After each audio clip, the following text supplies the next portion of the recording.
All right, listeners, I have a one-question pop quiz. Who was the first person to refuse to get up from their seat on a Montgomery bus and spark the civil rights movement? Well, I was going to say Rosa Parks, but I have a feeling you're going to tell me I'm wrong. Yep, if you said Rosa Parks, wrong. And congratulations, you fell victim to one of the most successful PR campaigns in American history. History is messy. Weird, wild, anything but boring. We're rainy day rabbit holes. Exploring the unhinged side of history, politics, and culture. Let's fall down the rabbit hole. 9 months before Rosa Parks became a household name, a 15-year-old girl named Claudette Colvin did the exact same thing, except she did it louder and angrier. So why don't we even know her name? Well, buckle up, because the answer involves teenage pregnancy, respectability politics, and the kind of institutional cowardice that would make today's Republican Congress look like freedom fighters. Bootlickers. Anyway, Claudette was too young, too dark, too poor, too pregnant, and too real for the civil rights establishment to stomach. She didn't fit the vibe, so they wrote her out of the story entirely. At least until they needed her to win the actual lawsuit that ended bus segregation. Yeah, you heard that right. The girl they threw away, she's the one that actually came out with the win. All right, Shay, let me paint you a picture. It's March 2nd, 1955, Montgomery, Alabama. Oh, a place full of lots of civil rights. Well, if you're black, every single day is a masterclass in humiliation. Yeah. You work in white people's homes. You clean their toilets. You raise their children. But God forbid you sit in the same section of the bus as them on your way home. For shame. Shame. Get away from me. You're not good enough to sit next to me. Wipe my butt. Oh, God. The bus system in Montgomery wasn't just transportation. It was a repetitive display of white supremacy. Black people paid the same fare as the white people, but they had to enter through the front of the bus, pay the fare, then get off and re-enter through the back door. Sometimes, just for funsies, the driver would just drive off before they could get back on the bus. Oh, lovely. Keep their Aren't money. people grand? Ha ha ha, so funny. And if the white section filled up, you had to give up your seat in the colored section and stand. Great. So here comes Claudette Colvin. She's 15 years old. She's a straight-A student at Booker T. Washington High School. She's been reading about Harriet Tubman and Sojourner Truth in her classes. She actually believes, naively, beautifully, that the Constitution applies to her too. Bless her heart. She hasn't gotten jaded like the rest of us. She knew that when the Founding Fathers wrote, quote, all men are created equal, unquote, that it meant her too. Nope, it just meant white landowners, Yep. white male landowners, excuse me. Yes, exactly. I just learned that the other day. They didn't actually mean all men. They meant all men with property. Yeah. So poor men did not. Yeah. Even if you were white and a man, Yeah. if you were poor, you still didn't matter. And do you know how that got, like, not changed, but I guess it included other people, was the people that came out and fought for this in the revolution were just your commoners who believed in this and thought they were included. And so they had to include them because they fought the war for us. And so then it became all men, but they still made it white men. Yeah. Which is funny because then it also is only white men, okay, but only if you're from certain countries. Right. Yes. Like if you're Irish, they're white. They're very white. They're very pale. But yeah, no. You don't count. That's dirt. Yeah, that's dirty white. Yeah. And the fascinating thing is that the founding fathers who wrote all men are created equal did that while literally owning other human beings. Yeah. So back to the story. On this day, Claudette gets on the Highland Gardens bus after school. She's sitting in the middle section, technically the colored section, but it's one of those rows that it could be claimed if white passengers on the bus or the white spaces get filled up. And wouldn't you know it, the bus filled up. It's kind of like a very much more racist, like the people with disabilities section of the bus where you're like, okay, you can sit here until somebody who needs it. Right. But with racism. Right. They don't need it. In this case, they don't need it. They just feel like they're entitled to it. Yeah. The driver, Robert Cleary, a typical mediocre white man who seizes the moment of power where he can, tells Claudette and 3 other black students to get up for the white passengers. The other students move. Claudette doesn't, leaving a white woman without a seat. Clutching my pearls. Oh, the humanity. And this really struck me in this moment because it's not just about the seat. Claudette didn't want to stand up. she was standing up for a movement Yeah. by sitting down. So, Yeah. and she's 15. She's a child. And she's been taught her entire life that she's less than, that she's disposable, that her humanity is negotiable. She's like, yeah, heck no. I'm done with that. F this. Nope. She's 15 years old. What were you worried about when you were 15? Human rights? I actually kind of was always like that person that would go protest and fight for something. I loved doing that. No, I wasn't. I was very self-obsessed, of course, at 15. I was so worried about what other people thought about me. I think 15 was when I went into my goth phase. Oh, okay. So you scared them off if they were. It was a Christian goth phase, because remember, I was partially homeschooled. So it was as goth as I could get, was like wearing some black. But I also, during this phase, and this is just a little sidebar, sorry to distract from your story, it just made me think about being 15.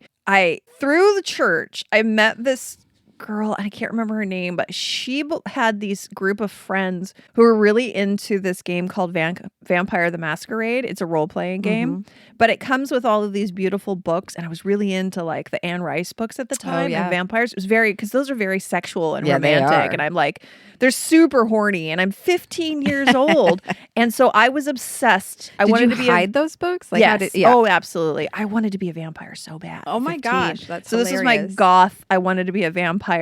So that's what I was thinking about at 15, not civil rights. But I also come from an amazing place of privilege, being a white person born in the United States into a, we were lower middle class, but still middle class family. I didn't have a whole lot of things to worry about except for being oppressed by your parents. Christianity. Oh, yeah. Which at 15, you're not too worried about it yet.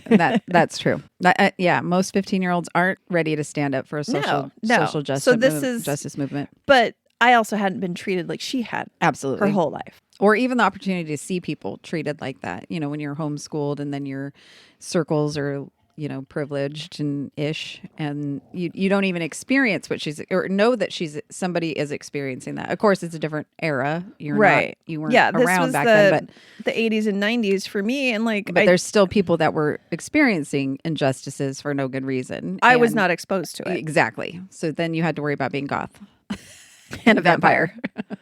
It's like, I'm never going to be a vampire. You poor thing. I just want somebody to bite me. The right guy. The right vampire. But yeah, it's got to be a vampire. That was also sex. Oh, yeah.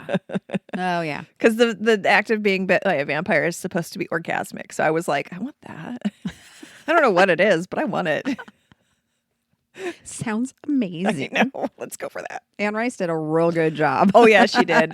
I did not know about the homosexual undertones of it. I mean, I didn't recognize that until now, and I was like, man, these are some horny gay vampires. This is great.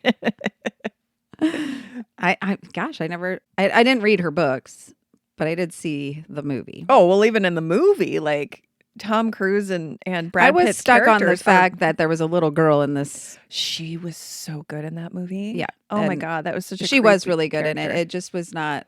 To me, it came across some lines. Oh, for sure. But it was also, another sidebar. I guess I had learned that, I can't remember exactly what it is. Either Anne Rice had gone through a horrible miscarriage before she wrote that book, or she had lost an infant child. And part of the underlying tones of that and that character is the loss of her child. Oh. Don't now quote I me got to on see that. it again on a different. I know, you need to learn lens. about that, and then don't quote me. I can't remember the exact details, but there was something about when she wrote that it was processing grief. Oh wow, yeah. Maybe I need to write a book. Just kidding. Okay, let's move on. Okay, so we have barely gotten into the story, and I've already interrupted 14 times. Okay, so 15 years old. What were you doing at 15? And she was fighting for civil rights. Claudette Colvin was staring down the entire architecture of American racism at 15. By herself. There was no movement with her. This was not a planned event. This was in a moment that just struck her, an opportunity, and she took it. So the bus driver calls the police. 2 cops show up. They ask her to move, and she refuses. And here's where I'm like, hell yeah, girl. She tells them, it is my constitutional right to sit here as much as that lady. I paid my fare, the same fare, and it is my constitutional right, and I will stay in this seat. Yeah. Yeah. Yeah. She was a 15-year-old girl in 1955 Alabama, citing her constitutional rights to a white police officer. Yeah, the labia on this girl. Titanium. Yeah, grow a pair of labia. They're a lot stronger than balls. That's right. God, and she had them. She puts my whole life to shame. She's amazing. That's amazing. She is amazing. In fact, the cops were so impressed by her bravery that they told her she could keep her seat and the white lady could just stand. That has to be a lie. This is 1955 in Alabama. Just kidding. They arrested her. They beat her. They brutalized her. They drug her off the bus, kicking and screaming. Manhandled her. She actually thought that her body didn't belong to her anymore at some point as they beat her. They handcuffed her to the car door and they called her a bitch. She's a 15-year-old girl. Oh, and don't forget they called her the N-word multiple times. Of course they did, because it was times. So they throw her in an adult jail cell where she sits terrified, listening to the sounds of other prisoners and wondering if she's actually going to die there. Claudette's arrest makes the Black community sit up and take notice. The NAACP leaders, Edie Nixon and Rosa Parks herself, a young preacher named Martin Luther King Jr., he had just moved to town, they all start thinking, this could be it. This could be our test case to challenge segregation. But then politics. And this is where the story gets really uncomfortable. All right, we need to pause here because what happens next is going to make you want to flip a table. So go clear that table off to make less of a mess while you're listening to our sponsor. Spoiler alert, the civil rights movement had a PR problem and Claudette was about to become collateral damage. We'll be right back.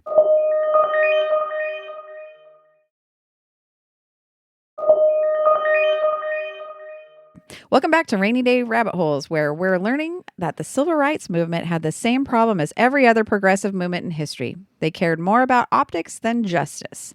Let's talk about how they threw a teenager under the bus, pun intended. Well, do they care more about optics than civil rights, or did they just recognize that optics are very important when you're trying to that's about where we're headed. Yeah. That's where we're headed is. Like they cared about... Yes, they did care about optics more, but they also knew they would get nowhere without caring about optics. You mean they cared about civil rights more than optics, but they knew they wouldn't get anywhere without the right optics. They put civil rights aside for optics because they knew they wouldn't get anywhere without focusing on that. Right. Despite the mission. So Claudette has been arrested. The Black community is rallying, and the NAACP is considering making her the face of a legal challenge to bus segregation. Everything is lining up. And then Claudette gets pregnant. Oof. Yep. What a hussy. 15 years old or 16 years old at this point, however old she is. Yep. I'm sure she just turned 16 when she found out she was pregnant. She's unmarried, and she did not disclose the father. I know, right? Clutch my She's pearls. unmarried at 15, 16 years old. What a... She did not disclose the father, but he is reportedly much older man and a married man. Of course. And in 1955, nobody was asking the question about why this man was having relations with a child. Mm-hmm. Instead, they were shaming her. Instead of protecting this girl, and instead of recognizing her as a victim of multiple systems of oppression, the civil rights leadership and her own community looked at her and said, liability. Yep. Nope. You have no morals, obviously, because you gave in to, or you probably pursued that older married man. Right. I mean, come on. What were you you wearing the other day? And I was like, I'm going to start doing this. Every time a man is a victim of something, I'm going to be like, well, I think he might have wanted it. Like, why was he there in the first place? You need to be like, what was he wearing? Was he out alone? Why was he alone at night? Was he walking down the street alone? What was he doing? Why would he do that? I think he wanted it. From now on, I'm doing that. Anyway, back to the story.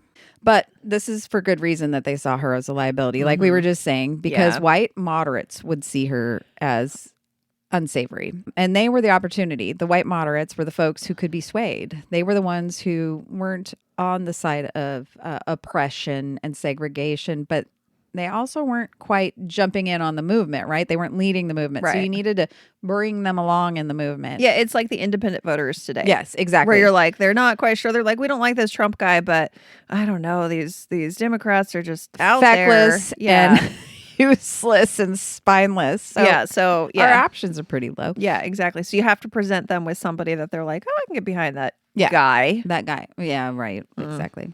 So Edie Nixon from the NAACP, who was the head actually, literally said she was too dark and too poor to be the face of the movement. They worried that her pregnancy would give the white press too black. Yep, too black, basically. In that era, like who's rich and black? Like her skin was too dark and she was too poor. Yeah. Well, of course. So they're looking for somebody who's lighter skinned black, so it's not as. I mean, like, if you look at Rosa Parks, if you look at her, she's very well put together. She is lighter skin, and you know she's always wearing something like a professional dress suit, type outfit. She's looks like a dark white person. Yeah, yeah, respectable. I'm saying that with air quotes right here. Yeah. Oh wait, that's so funny because the next line is, they wanted someone, quote, respectable, unquote. Quote, yes. So someone who looked like she could be in the church choir, someone who wouldn't make white moderates uncomfortable. And she probably was in the church choir, right? Rosa Parks. Probably. Yeah. They wanted Rosa Parks, in fact. She fit the bill. She fit the picture. Now, before anyone comes for me, I'm not anti-Rosa Parks. Rosa Parks didn't do this to Claudette. Rosa was a trained activist. She was actually a secretary at the NAACP. Wow. She was working on these missions. She was a woman who knew exactly what she was doing, and she refused to move on December 1st, 1955. So it wasn't an accident. It wasn't a fly by the seat of my pants thing like Claudette. It was planned, she was backed by a group. They had planned this whole thing. So she knew when the cops showed up that someone would be filming. She knew when she got arrested, someone would be bailing her out. Right. She knew she was protected and that she had a group behind her. Claudette didn't have that. Yeah. She sat down on that bus with no plan, no idea that she was even going to be, a thought that she could be moving. But like when she sat down in that seat, her colored seat, she had the right to sit there until a white person came on. It probably wasn't in her mind that I'm going to sit here and I'm going to refuse and I'm going to get arrested and I'm going to make a movement. I'm sure when she got on that bus, that was not the plan.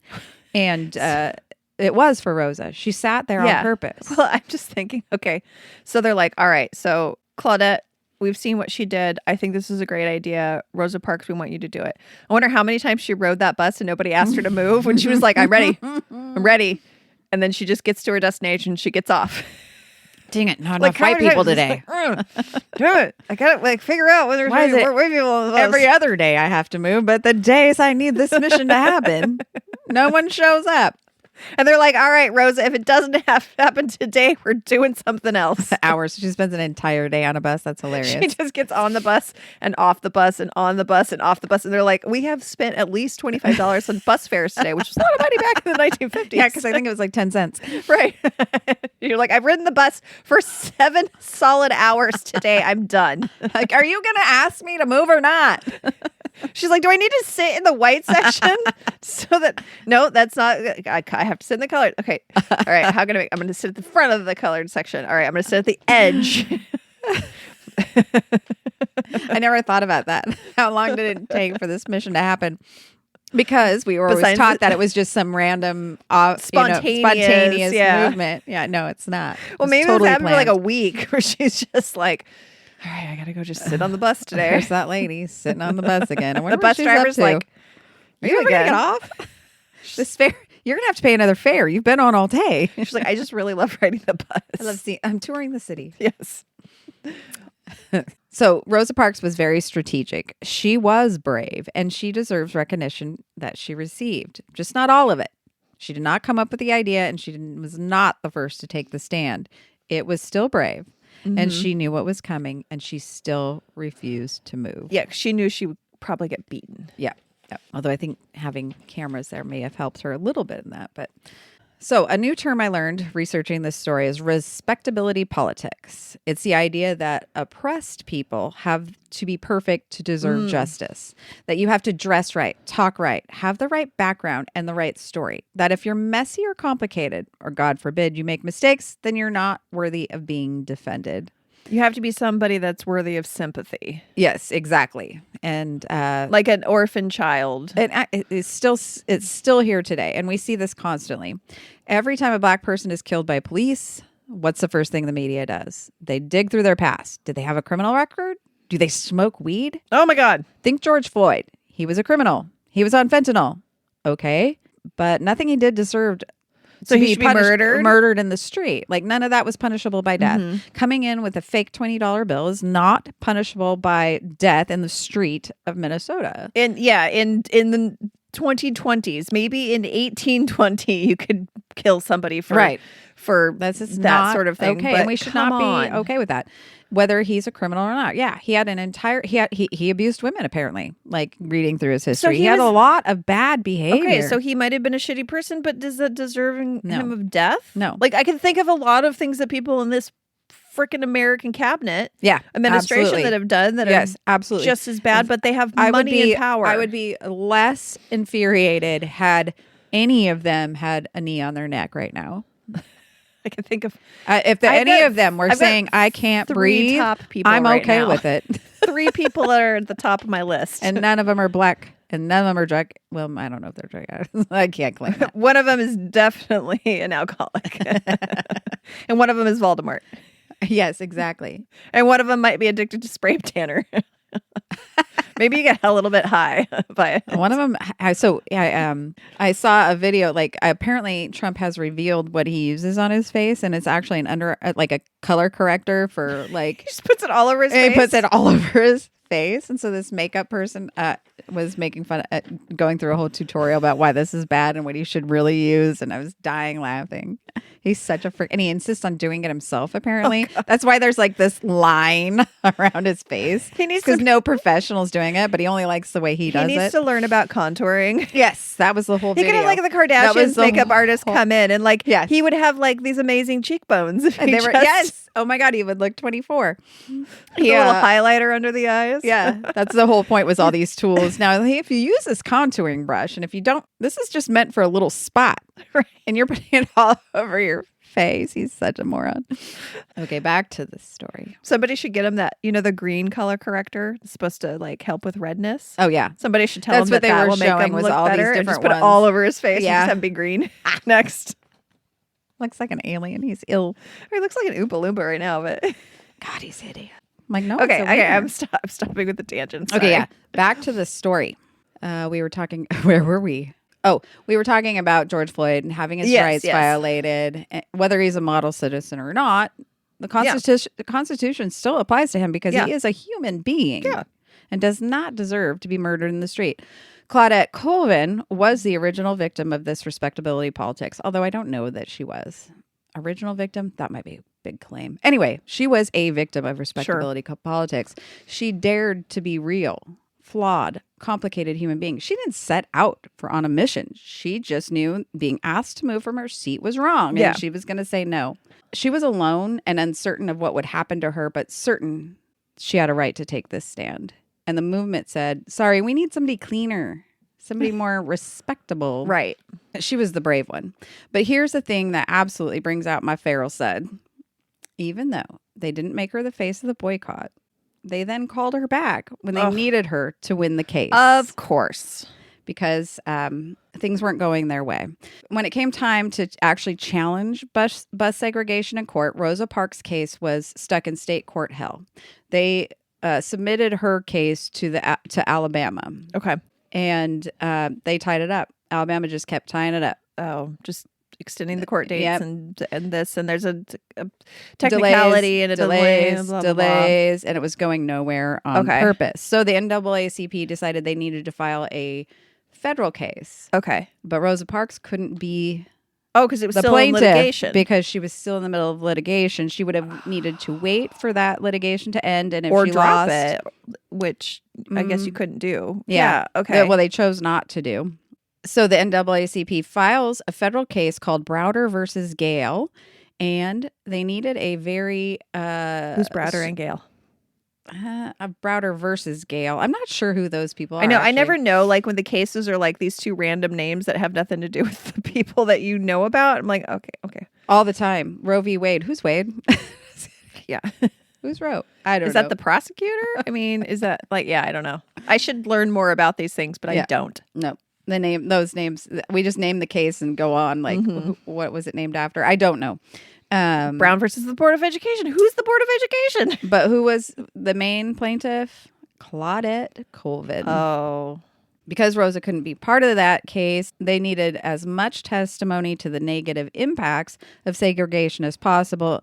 And Claudette's case was documented by her arrest. Yeah, where she was horribly beaten for not moving from her seat on a bus. Right. For a white person. Yeah. The girl, they said, was too unreliable to be the face of the movement. She was reliable enough to stand in federal court. Of course. She was reliable enough to stare down segregationist lawyers who wanted to humiliate her. Can you imagine? I'm sure they brought up every bad thing about her and her family. She was reliable enough to be part of a case that went all the way to the Supreme Court and won. 1956, Browder versus Gayle is the case that actually ended bus segregation in Montgomery, not Rosa Parks' case, Claudette's. Wow. And what did she get for it? Nothing. No parade, no statue. Yeah, we no don't holiday, even know who she is. Right? No road in Portland, no chapter in a history book. She moved to New York, worked as a nurse's aide for decades, and nobody even knew who she was. She lived in the Bronx, taking care of other people, while the history books wrote her out of the story completely. Wow. It wasn't until 2021. Wow. 2021, Shay, 5 years ago. Good grief. that the state of Alabama finally expunged her arrest record. What? Right? She was just a convicted criminal until 2021. Even though she won the case that ended bus segregation, the reason she was arrested stayed insane. on the books. I'm shaking my head. You can't see it. I'm just like in disbelief. It's just crazy. So, People. okay, we need to take another break and let that settle in that we have been lied to our entire lives. Well, I'm used to that. Yeah, we are getting totally used to that. When we come back, we're going to talk about what Claudette's story teaches us about who gets to be the hero and why we need to stop waiting for permission to fight back. Stick around.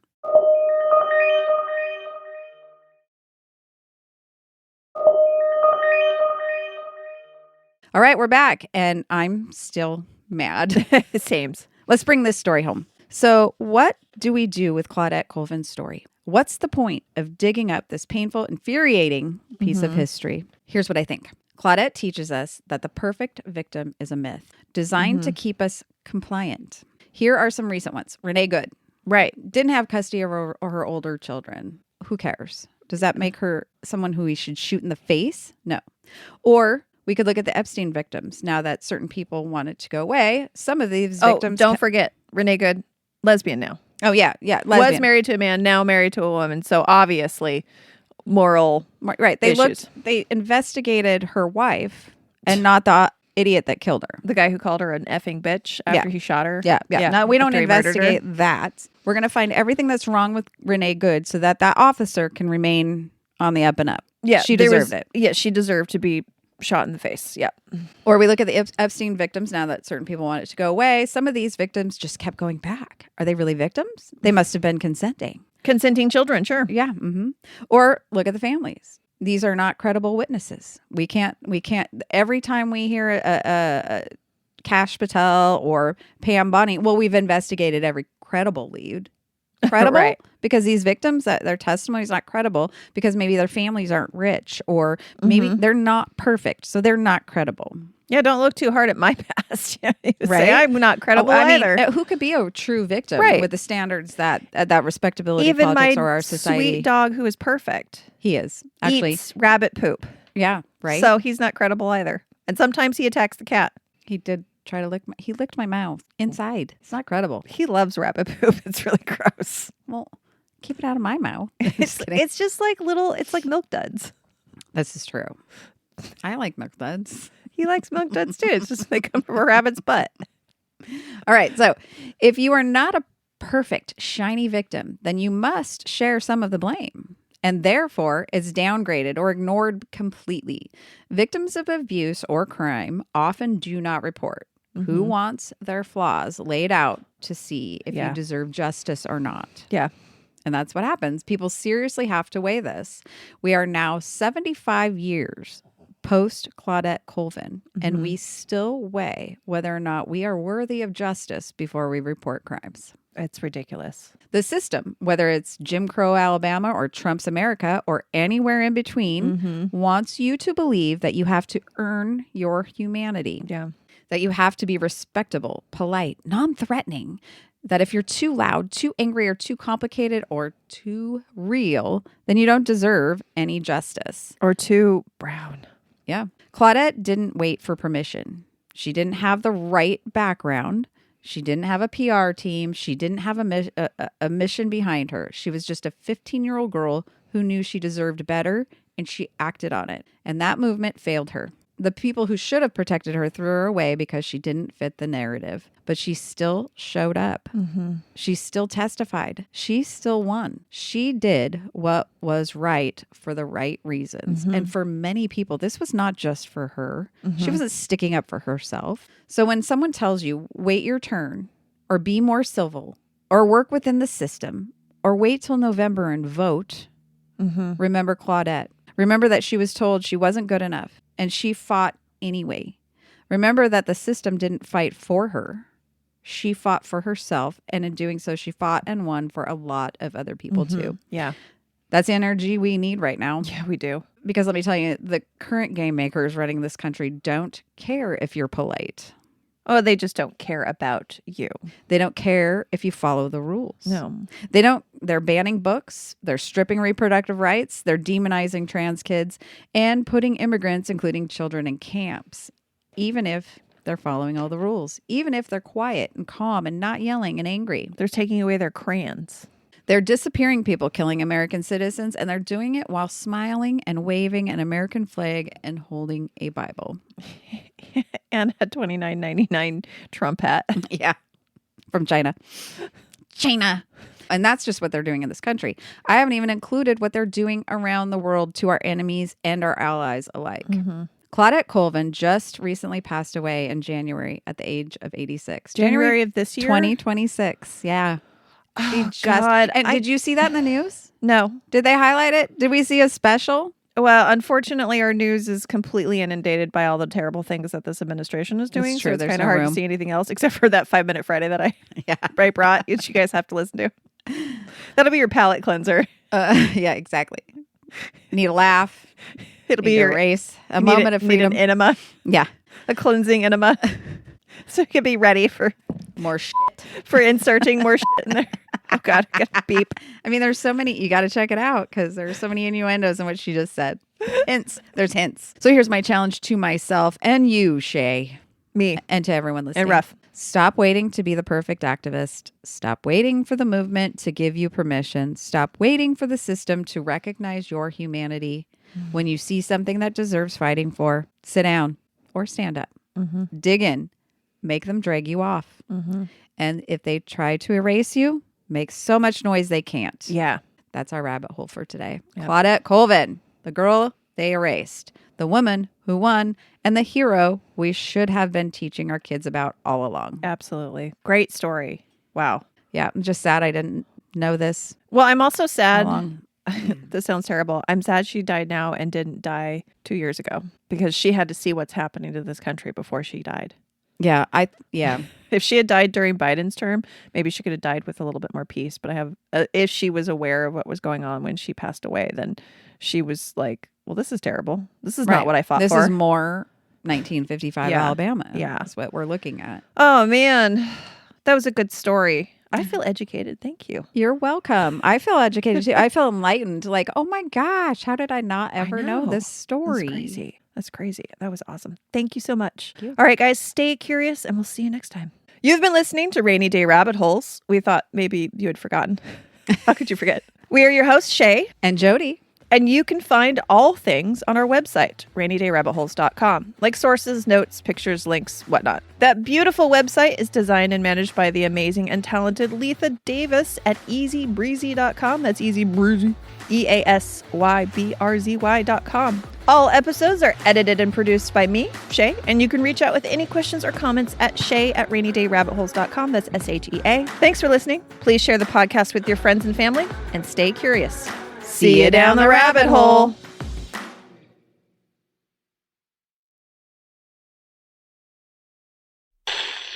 I'm Brian Karam, and I've spent decades covering politics. Now I'm taking you behind the scenes, one interview at a time. Join us as each week Brian confronts the issues that matter, posing the questions you wish you could ask. No filter, no agenda, just the truth. We're not here for sound bites. We're here for substance. Join me, Brian Karam, every week as we cut through the noise and get straight to it. This is Just Ask the Question, where curiosity will lead us to the facts. Subscribe now on your favorite podcast platform, and remember, when you want answers, all you have to do is just ask the question.